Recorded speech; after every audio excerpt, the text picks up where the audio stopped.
네, 오늘 윤석열 대통령과 민주당 이재명 대표의 영수회담을 위한 두 번째 실무회동이 40분 동안 열렸습니다. 이번 회동에서도 의제와 일정에 대한 합의 없이 빈손으로 끝이 나게 됐는데요. 대통령실은 회담 의제에 대해서는 제한을 두지 않는다는 입장이지만 민주당은 제시한 의제에 대해 대통령실이 구체적인 입장을 들고 오지 않았다며 아쉬움을 토로했습니다. 양측이 이렇게 견해차를 확인함에 따라 회담 성사까지는 시간이 걸릴 거란 전망도 나옵니다. 오늘 두 분과 정치권 소식 이야기 나눠보겠습니다. 김현주 시사평론가, 이승훈 변호사 나와 계십니다. 안녕하십니까? 안녕하세요. 네, 안녕하십니까? 네, 저희 첫 번째 키워드 바로 화면으로 보겠습니다.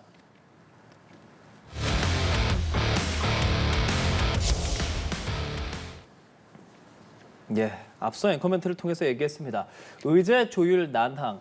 영수회담이 이루어지겠다라고 이야기를 하고 지금 두 번째 실무회담까지는 있었지만 이렇다 할 만 구체적인 의제라든지 날짜 등을 지정하지 못하고 난항을 겪고 있는 현재 상황입니다. 합의점을 못 찾는 이유가 어디에 있다고 보시는지 먼저 두 분께 여쭤보겠습니다. 평론가님 먼저 말씀해 주시죠. 아무래도 이번 만남의 성격을 어떻게 규정하고 있는가, 그리고 이번 만남을 통해서 어떤 목적을 추구하고 있는가에 따라서 지금 좀 입장이 차이가 있는 것으로 보이죠. 이틀 만에 2차 실무회담을 가졌는데도 불구하고 의제 조율에 일단 실패를 했다는 것이고, 그러니까 일정 합의에는 이르지도 못했다는 것인데 네.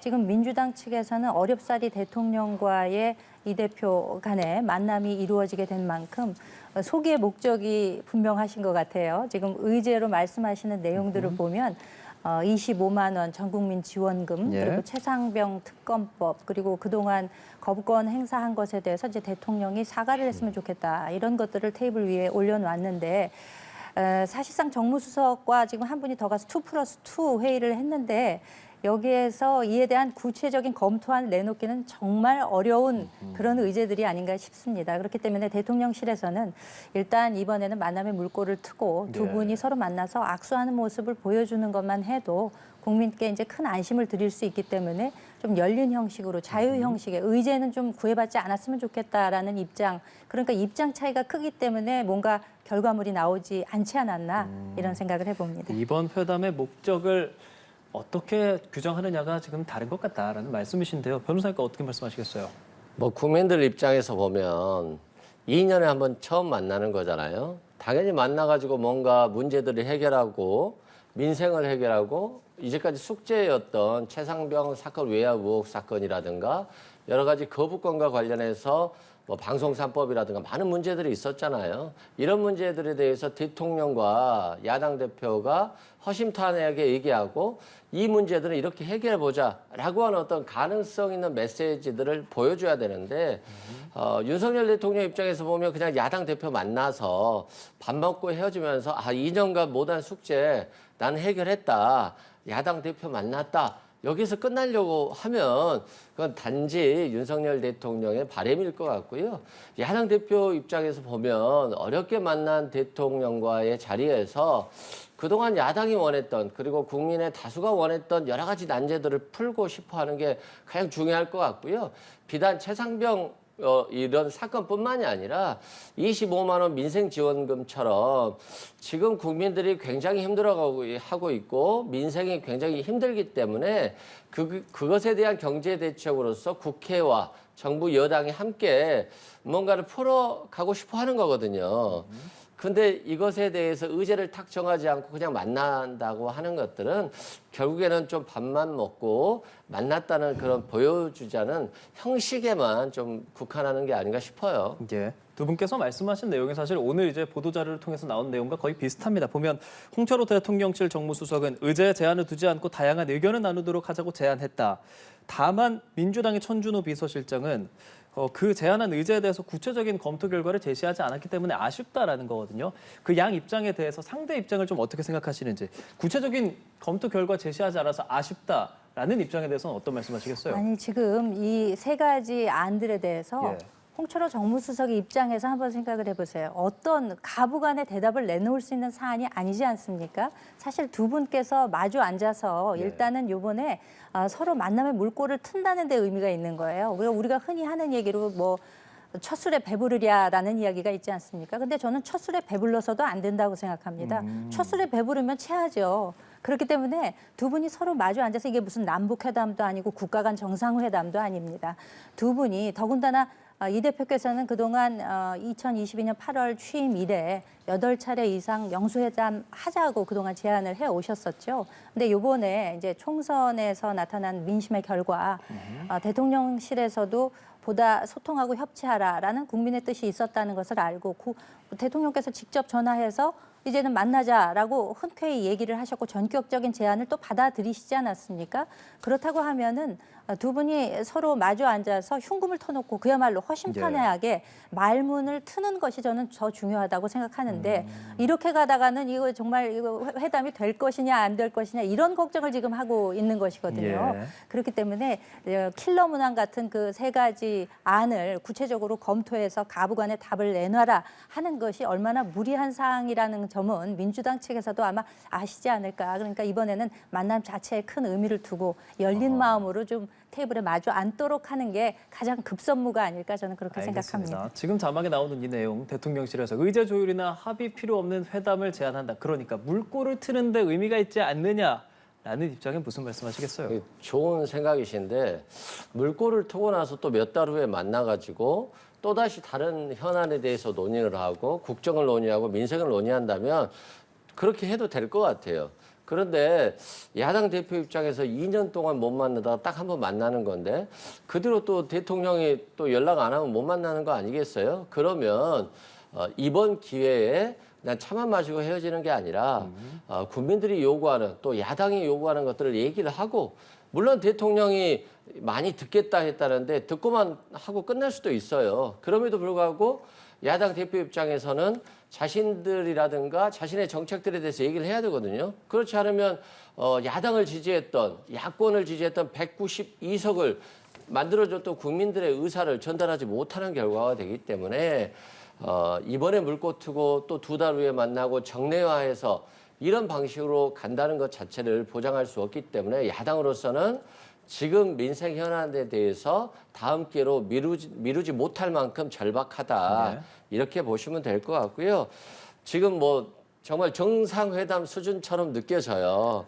그만큼 여야의 벽이 굉장히 많았는데 이제 대통령께서 정치를 하신다고 했으니까 좀 수사는 그만 중단해도 될 것 같고 정치를 통해서 복원해야 되는 것이고 야당이 여러 가지 안건을 제시했어도 대통령이 야당의 안건을 들어주고 그리고 그 안건에 대해서 자신의 견해를 그냥 얘기하면 되지 않겠습니까? 그날 뭐 도장 찍고 나오는 거 아니잖아요.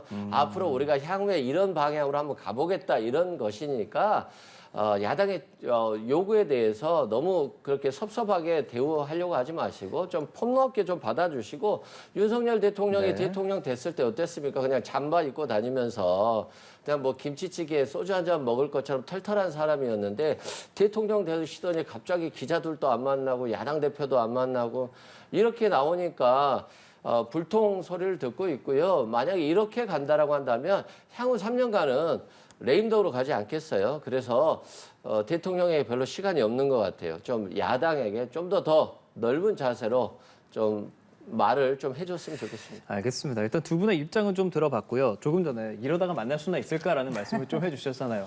그렇다면 어느 정도 합의에 이룰 수 있는 의제가 있을까라는 생각도 들고 보면 뭐 민생회복지원금 같은 경우에는 그래도 좀 협의가 가능하지 않을까라는 분위기가 언론상에서 좀 나오던데 어떻게 생각하십니까? 이 민생회복지원금 만약에 이제 한 가지 의제만 놓고 본다면은 국정 기조가 윤 정부는 지금 그 재정 건전성을 상당히 중요시하는 그런 기조를 유지하고 있고 또 재정 확대 정책을 쓰는 것에 대해서 상당히 조심스러워하고 있는 입장 아니겠습니까? 더군다나 엊그저께 그 영국 주간지인 이코노미스트지의 그 보도를 보게 되면은 우리나라가 주요 경제 선진국 10개 나라 가운데 아마 두 번째로 빨리 인플레이션에서 탈출할 국가일 것이다라고 예상하는 그런 것들이 나왔어요.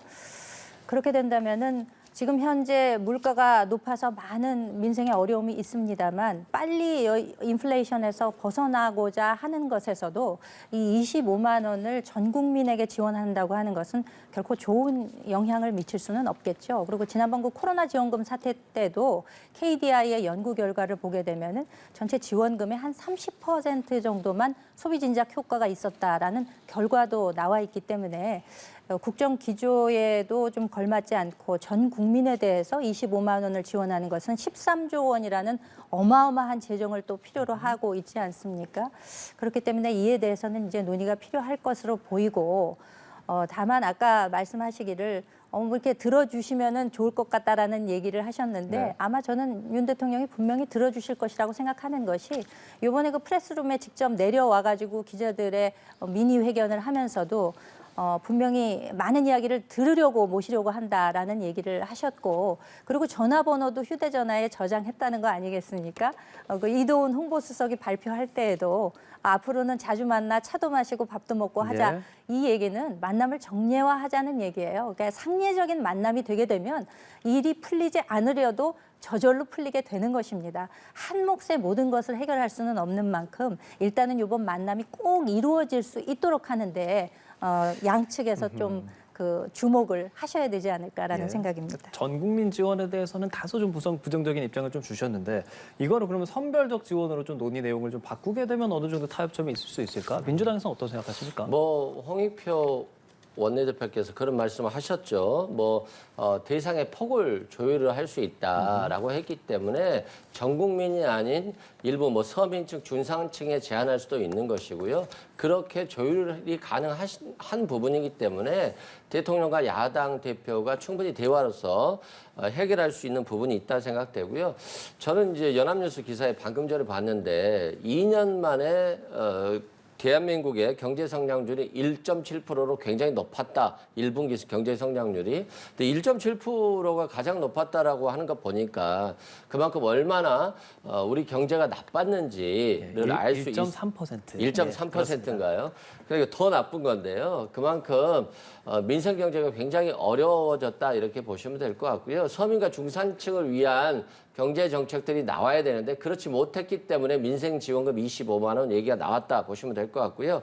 윤석열 정부 2년 동안 지금 작년에는 56조 원의 세수가 펑크 났다라고 그래요. 그런데 그럼에도 불구하고 법인세를 감세하고 또 상속세를 줄이겠다, 양도세 줄이겠다, 금투세 폐지하고 결국에는 부자 감세에 굉장히 치중한 면이 있어요.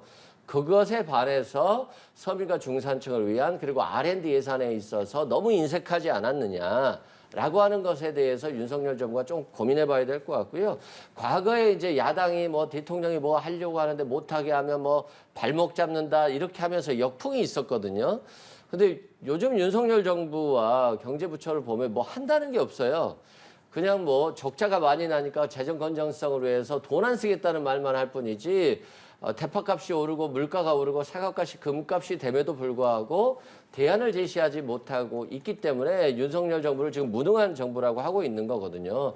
그래서 저는 여당이 반대보다는 대안을 제시하는 그런 정당과 정부 여당으로 거듭나야 되지 않나 싶습니다. 알겠습니다. 그러면 세 번째 회동을 함으로써 개최 시기 좀 조율도 해야 할 거고 이번 주 안에 영수회담은 사실상 좀 불가능할 걸로도 보이는데 언제쯤 이루어질 거라고 생각하세요?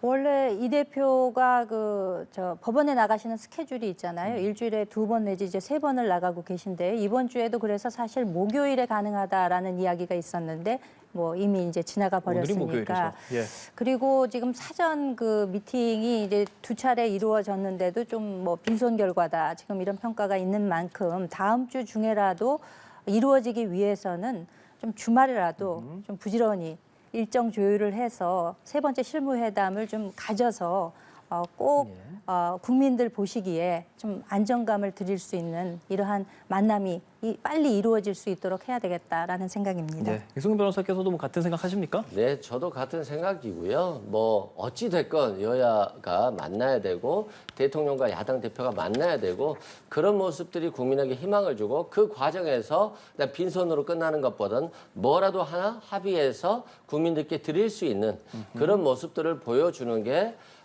정부 여당의 책임이고 또 야당으로서는 제 역할을 하는 것이 아닌가 싶습니다. 알겠습니다. 의제, 조율, 난항 첫 번째 키워드로 이야기 나눠봤고요. 두 번째 키워드 함께 보여주시죠.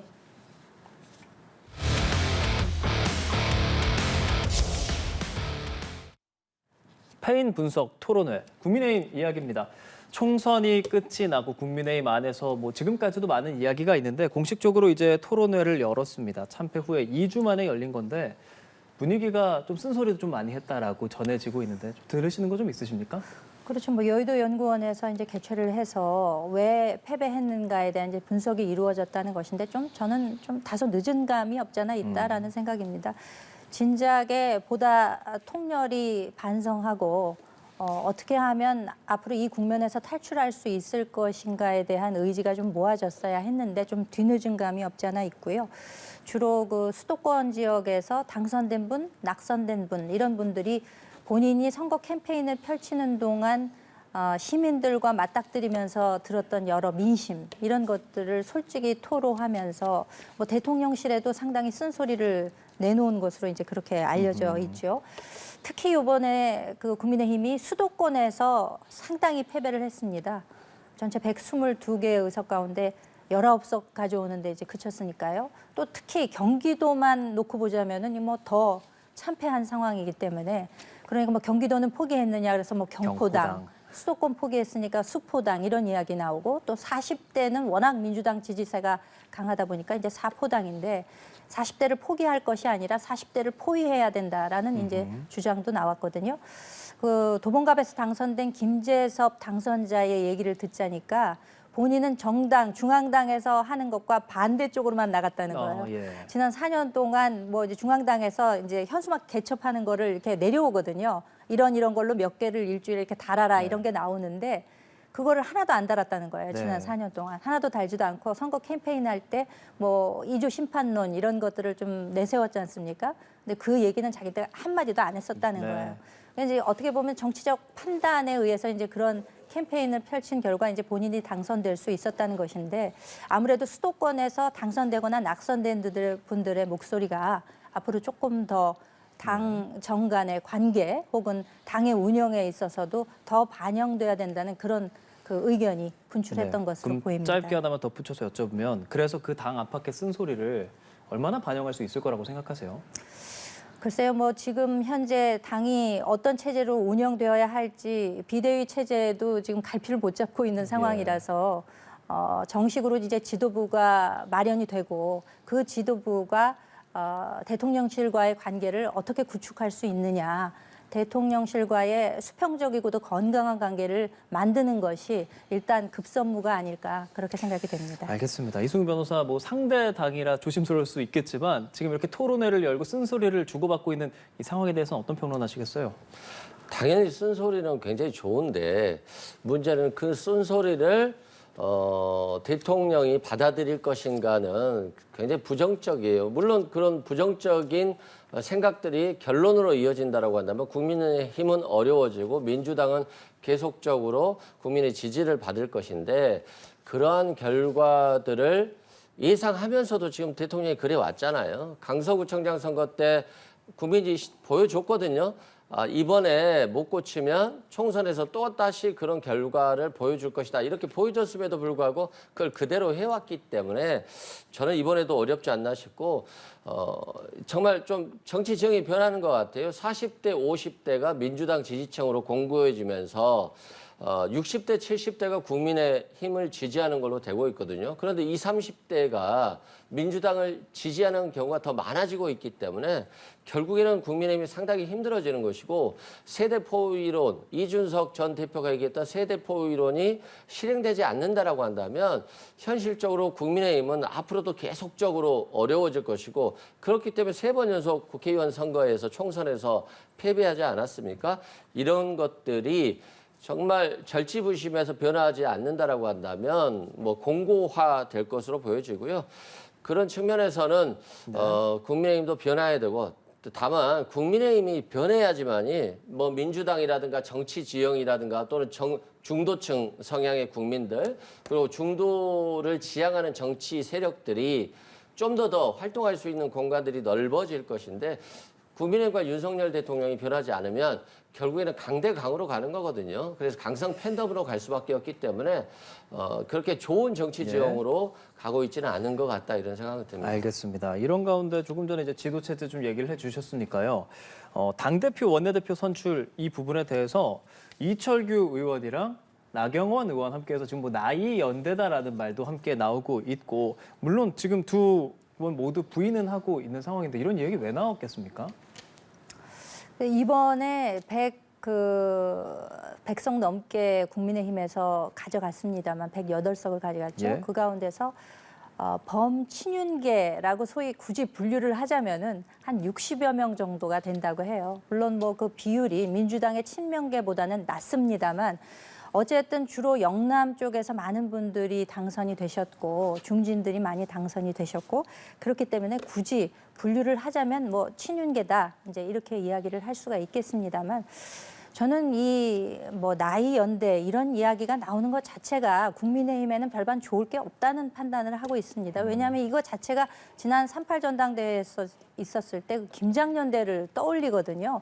그 당시에는 사실 김기현 대표의 뭐 인지도나 지지율 같은 게 그다지 높은 상황이 아니었기 때문에 김기현 대표에게 표를 몰아주기 위해서 당 룰도 당신 100%로 정하고 소위 장제원 의원이 끌어주고 뒤에서 김기현 의원이 따라가는 이런 방식으로 해서 김장연대가 이루어졌던 것인데 이번에도 뭐 소위 같은 방식의 나이연대라는 거예요. 그러면 나경원 의원은 소위 비윤계로 분류를 하고 이철규 의원은 찐윤이다 이렇게 분류를 해서 비윤과 친윤이 밸런스를 맞춘다는 거예요. 저는 이런 프레임을 누가 이렇게 씌워서 말씀을 하시는 것인지 잘 모르겠는데 결코 국민의힘에는 도움될 게 없다. 결국 모든 당원들이 통합하고 세대별, 연령별, 이념별, 뭐 지지 의원별 이렇게 해서 다 통합을 해야 국민의힘이 힘을 모을 수 있을 텐데 벌써부터 이와 같은 연대설이 나오는 것에 대해서 본인들도 일단 부인을 하고 있습니다만 외부에서 객관적인 시선으로 볼 때 혹은 유권자들 당원들이 보기에도 별반 이것은 그다지 좋은 방향은 아니지 않나 그런 생각을 해보고요. 그리고 또 뭐 굳이 비윤으로 또 분류할 것도 없는 것이 지난 3.8 전당대회 때 그 소위 초선 의원 48명이 연판장 돌려서 불출마하시라 이렇게 압박을 넣었을 그 당시만 해도 이런 내용들이 먹혔지만 최근에 당선 이후에 두 분 그러니까 대통령과 네. 부부 동반으로 해서 이제 모임을 가졌다라는 것이 여의도에 이제 많이 알려져 있지 않습니까? 그런 상황에서 소위 비윤, 친윤 이런 것을 구분하는 것 자체가 저는 좀 못마땅한 것이 아닌가 그런 생각을 합니다. 예. 이승훈 변호사께서는 이 보도 접하시고 어떤 생각하셨어요? 네, 뭐 그렇게 좋게 들리지 않아요 저한테도. 김장연대에 대해서 국민들께서 굉장히 좀 불편한 생각들을 갖고 있잖아요.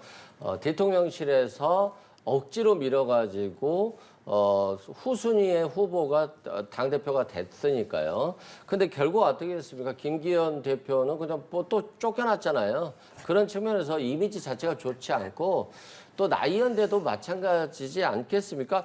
나경원 대표 그리고 이철규 원내대표 좀 뭔가 맞지 않는 느낌이 들어요. 뭐 그리고 별로 친하지도 않을 것 같고 잘 굴러갈 것 같지도 않은 느낌이거든요. 그다음에 또 연판장까지 돌려가지고 당대표 되지 말라고 했는데 갑자기 뭐 친윤으로 들어가서 이렇게 당을 이끈다는 것 자체도 뭔가 국민들께 공감을 주지 않고 저분들이 뭐 같이 해서 뭐 어떤 느낌이라고 하는 게 없기 때문에 저는 뭐 국민들께 감동이 안 되는 조합이다 이렇게 말씀드리고요. 예. 또 두 분들이 꼭 손을 잡을지도 잘 모르겠어요. 나경원 지금 의원 되는데 당선인도 뭐 그렇게 이철규 의원을 좋아할 것 같지는 않거든요. 그래서 추측이신 거죠? 제 개인적인 추측이고요. 그냥 공감 있는 그러니까 당 대표가 돼서 국민들께 어떤 메시지를 줄 것인가, 그리고 원내대표와는 어떤 시너지를 줄 것인가, 이것에 대해서 뭔가가 이루어져야 되는 것이지. 아, 나는 친윤이고 한 명은 비윤이니까 둘이 합치면 표 많이 얻어서 될 거야라고 하는 접근 방식은 지금 국민의힘으로서 보면 최악의 접근 방식이다, 이런 생각이 듭니다. 예. 그럼 이 당대표 선출될 때까지 일단 비대위 체계로 가겠다고 하는 게 윤재욱 원내대표가 한 말이고 3일까지 추천하겠다고 하는데 그렇죠. 보도에서는 뭐 다 고사하고 있다라는 보도가 좀 나오고 있어서 고사하는 이유는 무엇일지 또 어떤 인물이 돼야 된다고까지 생각하는지 여쭤보겠습니다. 그러니까 이 비대위원장이 지금 기한도 정해져 있잖아요. 네. 이제 뭐 요 다음에 두달 전당대회 정도, 예. 준비위원회 성격의 관리형 비대위라는 거거든요. 어차피 징검다리 형식의 그냥 뭐 2달 지나면 없어질 그런 조직이기 때문에 여기 가서 책임 있는 자리에 누가 앉으려고 하겠습니까? 그리고 무슨 권한이 특별히 주어지는 것도 아니고 시한도 못 박혀 있고 그리고 좋은 소리를 들을 수도 없는 자리예요. 왜냐하면은 지금 요번에 전당대회 하는 데 있어서 가장 중요한 게 전대 룰을 변경할 것인가의 여부입니다. 그렇죠. 영남권에서는 당신 100%를 그냥 하자는 것이 중론이고 수도권에서는 민심을 반영해야 된다. 50대 50 하자. 민심과의 예. 괴리가 이루어지면 안 된다. 그러니까 50대 50까지 얘기하시는 분이 있는가 하면 뭐 7대 3 정도는 최소한 해야 된다. 이런 의견도 나오고 있기 때문에 이걸 어떻게 조율을 하겠습니까? 그러니까 굉장히 어려운 자리죠. 어려우면서 본인이 별로 그렇게 뭐 권한을 누릴 것도 없기 때문에 서로 오시지 않으려고 하는 거고 하지만 당 입장에서는 중진 중에 한 분이 오셔가지고 이 역할을 좀 해주셨으면 하는 그런 입장인 것 같아요. 그래서 뭐 5선 이상 4선 이상 이런 분들 중에서 여러 하마평들이 나오고는 있는데 본인들은 정작 고사를 하고 있고 또 지금 또 한 가지 걸림돌이 되는 것이 지금 뭐 총리도 내정해야 되는 상황이 있고 국회의장단 부의장도 또 어떻게 될지 모르고 당대표에 출마하고자 하는 분들도 있지 않겠습니까? 근데 대부분 그 가운데에서 지금 하마평이 나오고 있기 때문에 이것을 선뜻 받아들이기가 어려운 입장이 아닌가. 그래서 저는 한 가지 대안으로 제시하는 것이 윤재욱 원내대표께서 원래 지금 권한대행을 하고 계시는데 예. 본인이 총선 패배에 책임을 졌으니까 본인 말고 다른 분을 비대위원장으로 모시겠다라고 하고는 있습니다만 정 추천이 안 되고 한다면은 어떻게 보면 이것도 일종의 책임지는 자리라고 할 수 있으니까 그대로 관리형 비대위를 이끌어 가시는 것도 한 가지 방편이 되지 않을까 저는 그렇게 추천을 드려봅니다. 당선인 총회 있고 진행 상황 공유한다고 하니까요. 이 내용 조금 더 지켜보도록 하겠습니다. 저희는 다음 이슈 키워드로 가보겠습니다.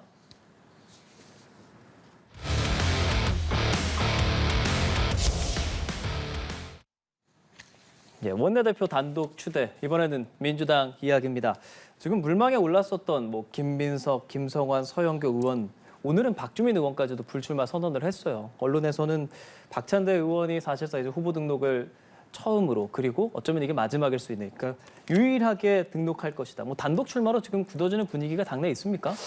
그런 것 같습니다. 왜냐하면 이 박찬대 최고가 지금 그만두고 원내대표에 출마하니까 다른 경쟁자 출마를 하겠다고 했던 분들이 사퇴를 다 하고 있거든요. 하지 않겠다고 불출마 선언을 하고 있기 때문에 결국에는 박찬대 원내대표가 될 가능성이 아주 높아 보이고요. 그런 것 같습니다. 이번 선거에서 압도적으로 이겼고 또 친명체제로 구축이 됐고요. 박찬대 최고위원 같은 경우는 당의 승리를 위해서 열심히 뛰었고요. 또 지역 자체가 그렇게 민주당에 유리한 지역이 아니었거든요. 그런데 그 어려움 속에서도 최고위원 역할을 하면서도 또 당선이 됐기 때문에 이재명 대표의 신임도 굉장히 두터운 것으로 보여집니다. 그리고 어차피 이번 선거는 거대 야당이 된 것이고 그리고 친명체제로 구축이 된 것이기 때문에 박찬대 대표가 나간 마당에 다른 경쟁자들이 함께 경쟁을 하는 것 자체도 실은 이기기 어려운 경쟁이 되는 거거든요. 그래서 또 스스로 포기한 부분도 있는 것 같습니다. 예, 김현주 평론가 평론 듣겠습니다. 아니 뭐 단독 출마와 찬반 투표가 웬 말입니까? 저는 이 2024년 대한민국 민주사회 민주공당 제1당에서 단독 출마가 웬 말인가라는 생각이 드는 것이 아니 뭐 최고위원들 다른 분들 서영교 의원도 최고위원이셨잖아요. 그러면 결과를 알 수 없는 것이고 또 특히 이 원내대표의 경우는 의원들끼리 투표를 하기 때문에 예. 그 결과를 예측하기가 상당히 어려운 게 이 원내대표 선거입니다. 그렇다고 하면은 원래 출사표를 던졌던 분들이 다 나오셔야 마땅한데 서영교 의원조차도 기자회견을 한다고 했다가 기자분들이 이제 내가 출마 선언할 걸로 알고 오셨겠지만 저는 여기서 접겠습니다. 이렇게 하고 들어가셨지 않습니까? 저는 이게 굉장히 초현실적인 상황이 아닌가. 물론 요번에 뭐 비명 행사 공천을 통해서 이재명의 민주당으로 정말 거듭난 것도 사실입니다만 이제는 지도부조차도 원내대표조차도 이렇게 해서 완전히 그러니까 명심을 추종하는 분을 딱 찍어서 이분이 단독 출마하게 되는 것은 아닌가.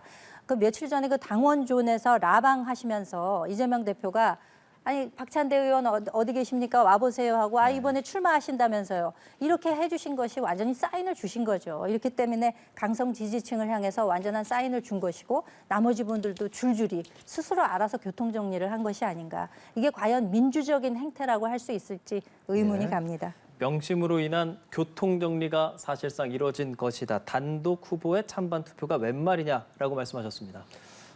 교통정리가 된 건 맞는 것 같아요. 맞는 것 같고 또 뭐 이게 교통정리가 민주화와 거리가 있다라고 생각하진 않아요. 이제는 뭐 정치 지형이 바뀌어가지고 굉장히 강대강 대치로 이어지고 있고 그래서 강성 팬덤이 주를 이루고 있는 현실이에요.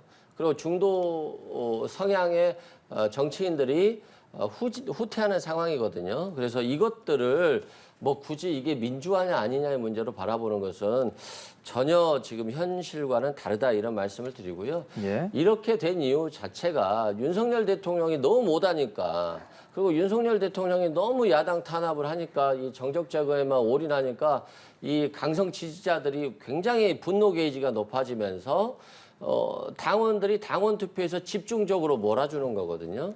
근데 이런 현실이 지금 현실이 돼버렸어요.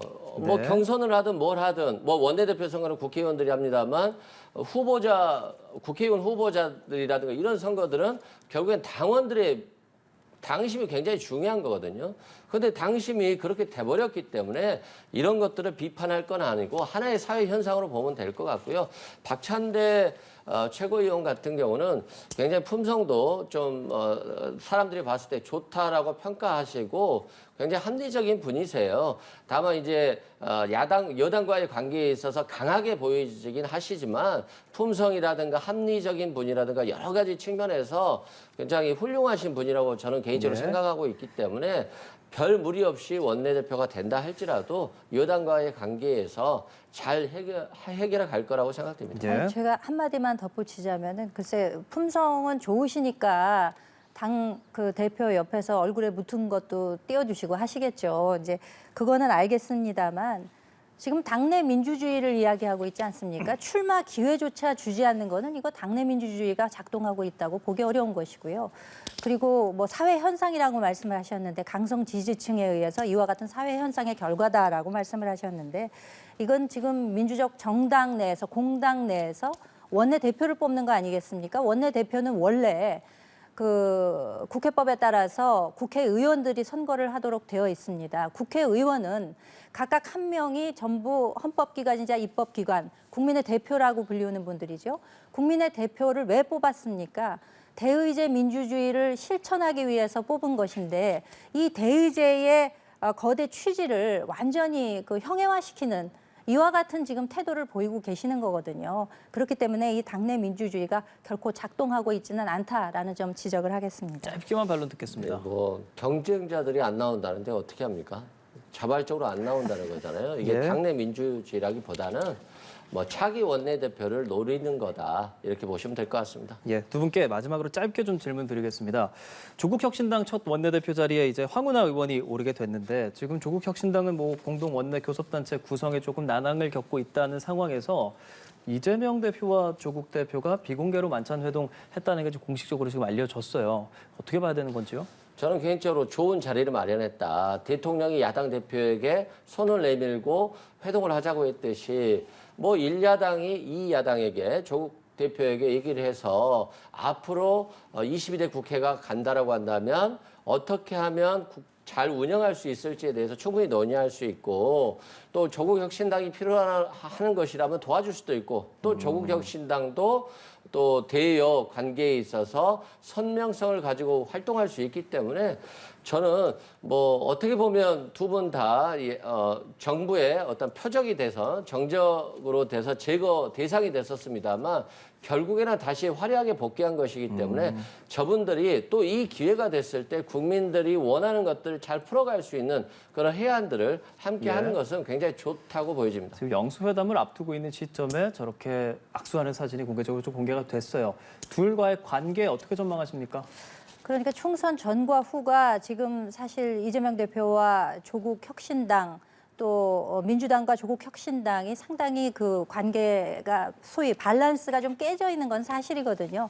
이전에 원내 교섭단체에 대해서도 하향 조정할 것처럼 김민석 상황실장이 얘기를 했었습니다만 총선 끝나고 나니까 그런 얘기가 쏙 들어갔어요. 그러니까 원내 교섭단체를 마련하기 위해서는 20석 그 기준을 낮추든지 아니면 연끌을 해서 20석을 만들든지 해야 되는데 그 두 가지가 다 지금 난망한 상태이기 때문에 그것은 사실상 어려운 것이고 지금 대통령 만나시기 전에 범야권 연석회의를 하자고 제의를 했었지 않습니까? 그렇죠. 근데 그것에 대해서 아무 대답이 없다 보니까 또 그 김지호 부실장인가요? 그분이 이제 얘기를 내놓다 보니까 이에 대해서 어떻게 보면은 조금 약간 달래는 듯한 이 정도는 마음을 쓰고 있다라는 것을 좀 이렇게 다독이는 듯한 그런 모임을 급조해서 만드신 것이 아닌가. 그렇지만 만나면 좋은 거니까요. 칭찬해 드리겠습니다. 알겠습니다. 네, 김현주 시사평론가 이승훈 변호사와 함께 오늘 정치권 이야기 나눠봤습니다. 오늘 말씀 잘 들었습니다. 감사합니다. 고맙습니다.